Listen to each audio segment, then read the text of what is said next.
Paz para todos, seja muito bem-vindo ao canal.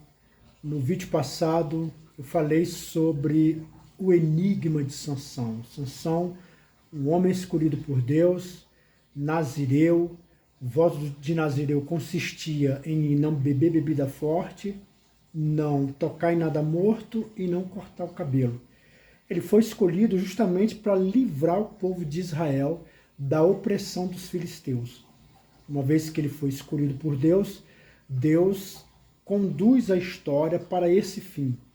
E Sansão, apesar de tudo isso, ele era um cara completamente insatisfeito por ser escravo. Ele e toda a nação, a nação de Israel, a qual era escrava do povo filisteu. E ele se apaixona por uma filisteia.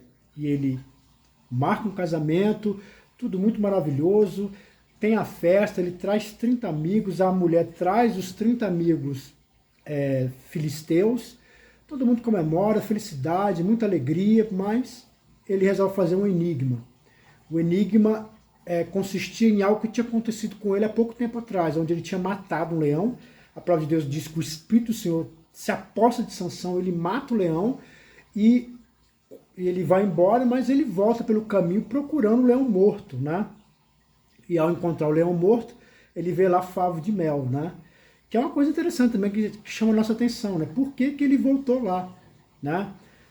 Deus já tinha dado a força para ele vencer o leão. A pergunta é por que ele tinha que voltar lá para ver o leão? Isso nos lembra, né? Nos traz a memória que muitas vezes a gente vence certas batalhas, mas parece que a gente quer voltar lá, né? Quer voltar para o leão morto, né? Deus já te livrou da situação, Deus já te livrou do problema, mas de repente parece que a gente quer, né, reviver, quer voltar. E lá estava a carcaça do leão com o mel, né? Então, o mel é doce demais, né? Mas o mel estava num leão morto que estava fedendo, que era uma situação terrível, mas ele não pensou em nada, só pensou no mel, né? Tem pessoas que também não pensam em nada, só pensam no mel, né? É uma situação morta, tá cheirando mal. Você já viveu essa situação, Deus te deu força para você se libertar dessa situação, mas o que importa é o mel, né? Ai, que mel gostoso. E é a hora que você se estrepa, né? Deus te livrou de uma situação e você quer voltar para essa situação. Bem, mas, e aí o que acontece? Ele faz um enigma, e fazendo esse enigma, as pessoas persuadem a noiva dele, ela pressionada com a ameaça, que disseram que ia matar ela queimada, ela consegue fazer com que Sansão diga o enigma, que é do comedor saiu comida e do forte saiu doçura. E eles falam, olha, qual que é o mel, o que é mais doce do que o mel? E o que é mais forte que o leão? Então eles acertam o enigma, Sansão entra numa enrascada, porque agora ele tem que pagar a dívida, mas a misericórdia de Deus é tão grande, que ele desce, e a Bíblia diz que o Espírito do Senhor se aposta de Sansão de tal forma que ele esmaga 30 pessoas na porrada. E ele pega a roupa e paga a dívida. Mas isso é muito triste, né? Porque isso tudo aconteceu porque ele foi traído pela mulher. A mulher simplesmente traiu ele. Ela conta o segredo dele. E isso deixou ele indignado. E ele pega e vai para casa do pai porque não quer mais conversa, ele quer esfriar a cabeça, e é aqui que é o ponto que a gente começa a ler. Está no livro de Juízes, capítulo 15. E aconteceu depois de alguns dias que, na cega do trigo, Sansão visitou sua mulher com um cabrito e disse, entrarei na câmara da minha mulher, porém o pai dela não o deixou entrar. Então aqui há algumas discussões entre os teólogos, porque alguns acreditam que quando ele noivou, ele já se deitou com a mulher. Outros dizem que ele ainda ia se deitar. O fato é que ele consumou o casamento, pelo menos cerimonialmente. Ele iria consumar carnalmente, ou, como eu falei, alguns teólogos acreditam que ele já tenha feito isso. E aqui é interessante que ele estava muito magoado, porque ele foi traído, e você sabe, quando a gente é traído, a mágoa é grande. É terrível, né? Você que já sentiu a dor da traição, você sabe que realmente Sansão precisava de um tempo. E você que sofreu ou está sofrendo algum tipo de traição, entenda que você precisa de um tempo. E a Bíblia diz que ele dá esse tempo, só que ele volta para sua mulher, ele quer a mulher dele de volta. E ele a ama tanto que ele traz um cabrito, ou seja, ele traz presentes, né? Uma outra dica aqui muito interessante se você magoou sua mulher, se você magoou seu namorado, então está na hora de você tentar trazer um presente, tentar conquistar. O livro de Provérbios diz que o presente acalma o coração, né? Então tá aí uma bela dica para você. A Bíblia diz que ele leva o presente com a intenção de se encontrar com a mulher. Disse-lhe o seu pai, que é o sogro dele: por certo pensava eu que de todo a desprezavas, de sorte que a dei a teu companheiro. Porém não é a sua irmã mais nova, mais formosa que ela, toma, pois, em seu lugar. Então aqui você vê um pai, que no vídeo passado, no meu entendimento, ele viu que a situação estava complicada, então ele resolveu dar um jeitinho, só que ele não esperava que Sansão voltasse, né? Ele não esperava, que diante de todo aquele problema, aquela mágoa, né, de toda aquela complicação, ele não esperava que Sansão ia voltar, mas Sansão volta. E quando ele volta, ele fica, né? Como é que eu vou explicar agora para o homem? E ele diz, né? Eu achei que você tinha desprezado e entreguei ela a outro. Mas está aqui, ó, vamos, né, não quero confusão, já criei confusão com os filisteus, não quero confusão com Sansão. Até porque, com certeza, deve ter chegado aos ouvidos da família que ele tinha acabado de matar 30 homens, ele sozinho. Essas coisas se espalham, né? Então, com certeza, ele estava sabendo. Então, ele não queria problema com os filisteus, muito menos com Sansão. E aí ele tenta resolver, ó, tem minha filha mais nova, que é mais formosa, mas Sansão amava aquela mulher. Tem pessoas que parece que não entendem muito isso, né? Nós vivemos num mundo meio complicado, né? Às vezes as pessoas, de fato, elas querem resolver um problema de outras formas, de outros meios. Mas quando você tem sentimentos verdadeiros por uma pessoa, você só tem aquela pessoa na cabeça. E para que você possa estar aberto a novos relacionamentos, você precisa se curar da primeira. Que é o caso de Sansão aqui. Sansão amava aquela mulher, então ele não queria outra mulher, ele queria aquela mulher. Mas ele vai ter que se conformar com a situação, porque as coisas saíram fora do controle dele. E é o conselho que eu dou para você. Às vezes a gente está querendo um relacionamento, mas as coisas às vezes saem do controle. As pessoas fazem outras escolhas, é o direito delas. Então o que você pode fazer? Aceitar o que está acontecendo, se dar uma nova chance a si próprio, entender que você está vivo, você não está morto e que as portas vão se abrir e logo você vai ter outras oportunidades. E é isso que importa. E ele diz aqui: então Sansão disse acerca deles, disse acerca deles: inocente estou essa vez para com os filisteus quando lhe fizer algum mal. Porque isso que Sansão ouviu foi desesperador. Você que já teve o coração partido, você sabe o quanto isso é angustiante, você amar uma pessoa e de repente essa pessoa não está mais ao seu alcance, ou por opção dela, ou por situações, de repente você não pode estar mais. O que acontece? Você fica extremamente frustrado, isso causa muitas dores profundas no coração e você acaba fazendo algumas coisas que foi o que Sansão fez, com o coração tão dolorido pela rejeição, pela dor da perda. Ele toma uma atitude aqui que se torna um problema. E Sansão pegou 300 raposas, tomando tochas, e as virou cauda a cauda, e lhe pôs uma tocha no meio de cada uma das caudas, e chegou fogo às tochas, e lançou-as nas searas dos filisteus, e assim abrasou os molhos com a saga, o trigo, as vinhas e os olivais. Então, Sansão, com o coração extremamente ferido, machucado, ele resolve tomar uma atitude.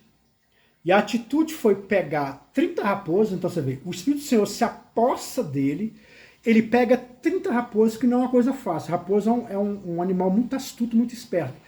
Inclusive o próprio Jesus vai dizer isso, e lá em Mateus vai chamar Herodes de raposa, aquela raposa, falando da astúcia, né? Era um homem muito astuto. Então, de fato, aqui não era fácil pegar uma raposa. Imagine 300 raposas.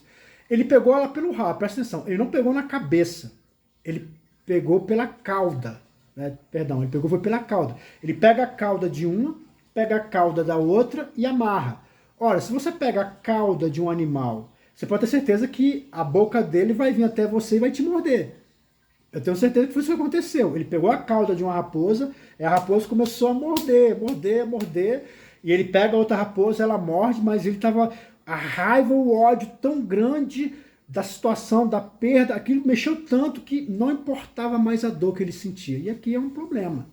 É um problema quando você não se importa mais com a dor que você sente. Porque quando você não se importa com a dor que você está sentindo, você é capaz de fazer muitas coisas, inclusive mal a si próprio. Aqui nós estamos falando de uma situação aqui que não é o ideal. O ideal é você aprender a se curar, a se amar, a se respeitar, a entender que às vezes realmente a gente não tem como, às vezes um relacionamento quando se acaba, a verdade é um luto, né?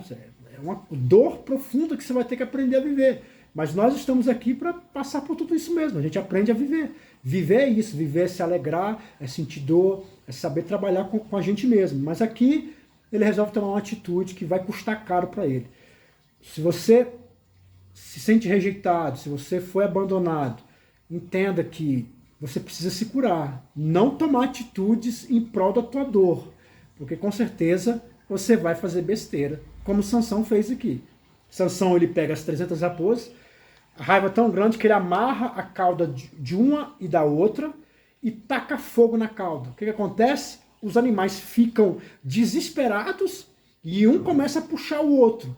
E nessa ele joga na seara dos filisteus. Então, claro que o fogo vai se alastrando, vai pegando. E aqui nós estamos falando aqui, eu não sei qual era a intenção de Sansão. Eu não acredito que a intenção dele era acabar com toda a seara. A intenção dele, com certeza, era punir o sogro, né, por ter feito tal coisa. Mas isso ficou fora de controle. Ele foi queimando a seara dos filisteus, de todo mundo. Então, o que acontece? Uma vez que ele fez isso, ele mexeu com o dinheiro dos outros. E, irmão, você pode ter certeza de uma coisa. Quando você dá prejuízo para as pessoas em prol de dinheiro, você criou um grande problema. Às vezes a gente resiste muita coisa, mas não resiste quando toca no nosso dinheiro. Nós estamos, por exemplo, hoje aqui é 17, né? 16 a 17, não estou me esquecendo aqui, de março, a guerra na Ucrânia, né? Você vê que está lá a Rússia, e qual que é as ações dos países contra a Rússia? Mexer no bolso da Rússia, que está tendo efeito. Inclusive eles dizem que está surtindo efeito, de fato, eles estão passando por uma grande crise econômica, e isso mexe com todo mundo, né? E você vê que isso pode causar grandes proporções, foi o que causou aqui. Tá aqui Sansão acabando com a grana de todo mundo, e logo isso vai ter uma resposta. Qual que é a resposta? Chegou fogo a tostes e largou-a na seara dos filisteus, e assim abrasou os molos com a saga, o trigo, as vinhas e os olivais. Então perguntaram os filisteus, quem fez isso? Respondeu Sansão, o genro do Timita, porque ele tomou sua mulher e a deu ao seu companheiro. Então subiram os filisteus e queimaram a fogo ela e seu pai. Que coisa brutal. Quer dizer, a ameaça deles para com a noiva de Sansão é, se você não contar, nós vamos matar você e seu pai queimado. Ela conta, eles conseguem, ganham as roupas, mas o que adiantou? Ganhou 30 mudas de roupa, ou seja, estava com um dinheiro a mais entrou, né? Então, 30 roupas aqui, grana boa, chegou, mas agora o Sansão vai lá e destrói quase toda a vinha. A vinha, os olivais e o trigo. Meu Deus do céu, que prejuízo gigantesco mexeu no bolso deles. E o que eles fazem? Já que você queimou o nosso dinheiro, nós vamos queimar a sua noiva. Eles vão lá e queimam a mulher e queimam o pai. Que coisa brutal. Você vê que uma atitude gerou um problemaço. Cuidado com as suas emoções. Segura o teu emocional. A rejeição é uma dor muito profunda. Traição é uma dor muito profunda. Segura. Não toma decisões baseado nisso. Você vai se arrepender. E aí, então, lhe disse Sansão, e é assim que fazeis? Pois havendo-me vingado eu de vós, então cessarei. Então, o texto não aprofunda aqui, mas deixa claro que Sansão fala assim, ó, já que você fez isso, eu vou me vingar de vocês. E aí não fala o que aconteceu. Provavelmente ele quebrou todos esses 30 convidados da noiva, né, que são os filisteus, e que fizeram isso, que queimaram vivo. Provavelmente ele deve ter metido a porrada neles. Com certeza ele foi lá e se vingou. O texto não entra nesse detalhe. E diz assim, e feriu, não, até entra, né? E feriu com grande ferimento, perna juntamente com coxa, e desceu e habitou na fenda da rocha de Etã. Então ele foi lá, ele feriu, ele não matou, pelo que eu estou entendendo aqui, né? Mas ele feriu a perna e a coxa, ou seja, ele usou toda uma violência extrema, né? que é o que o narrador tenta colocar aqui, né? Uma violência extrema, porque ele se vinga, pensa bem, dos seus algozes, porque os filisteus, eles reinavam sobre o povo de Israel. Então, os filisteus aqui, ainda mais dá a entender aqui que esses convidados fazia parte da nobreza. É o que dá a entender o texto. Não está claro, mas dá a entender isso, que fazia parte da nobreza. Então, ele não chega a matar, mas ele usa com brutalidade. E é claro que isso vai ter uma grande consequência, que eu vou falar no próximo texto, no próximo vídeo. Já falei aqui grandes lições aqui, né? Mas a principal que eu quero deixar aqui para você é que tome cuidado para você não agir em prol das suas emoções, agir em cima das suas emoções. Isso pode te custar muito caro. Sansão aqui, ele não pensa, ele simplesmente age. Eis aqui um caminho ótimo para o fracasso. Um caminho ótimo para você arrumar grande problema. É você não pensar, é você agir. Sansão aqui, ele sendo forte, mas parece que ele não tinha uma força moral, ele não tinha uma força interna. A força estava só fora. Eu quero dizer que a força também tem que estar dentro de você. Você tem que ser uma pessoa forte, saber gerir suas emoções, saber entender que às vezes a gente passa realmente por problemas que a gente não gostaria, mas Deus achou graça. Isso é viver. Viver é sorrir, mas viver também é chorar. É você saber na hora de sorrir e você saber na hora de chorar. O livro de Eclesiastes, capítulo 3, fala sobre isso. Há tempo para tudo. Há tempo de rir, há tempo de chorar, há tempo de abraçar, há tempo de se afastar, há tempo de muita coisa. Então, não importa o tempo que você está vivendo, o importante é você saber lidar com o que você está vivendo. Isso sim faz você ser uma pessoa vitoriosa, uma pessoa segundo a graça e a misericórdia de Deus. A Bíblia fala no livro de Efésios que existe um dom do Espírito que é o dom de temperança. Temperança é ter tempero nas emoções. É colocar o sal na medida certa, nem mais nem menos. É daí que vem um tempero, né? Saber agir de forma temperada. Ou seja, em momentos de grande agitação, você aprender a ter calma. Como é que eu aprendo a ter calma? É só no momento de agitação. Você fala assim, Deus me dá fé. Olha, como é que você acha que Deus vai fazer para você ter fé? Ele vai agitar as coisas ao seu redor. O único jeito de você ter fé é no problema. Você não tem fé quando está tudo em paz. Você tem fé quando tem problema. Então você pede, meu Deus, me dá fé, ele vai te dar problema. Meu Deus, me dá paciência, ele vai te dar tribulação. Você só pode aprender a ter paz numa tribulação. Infelizmente aqui Sansão não aprendeu a gerir suas emoções. E por isso trouxe grande problema para ele. Pela graça de Deus, eu falo para você, meu amado, minha amada irmã, que você precisa aprender a gerir suas emoções. Aprender a ter calma, a ter paciência, a segurar os ânimos, a se calar na hora certa, a não expor, deixar claro o que você está sentindo, porque isso é tolo que faz. As pessoas sábias, elas aguentam o tranco, elas seguram suas emoções. Aprenda a fazer isso.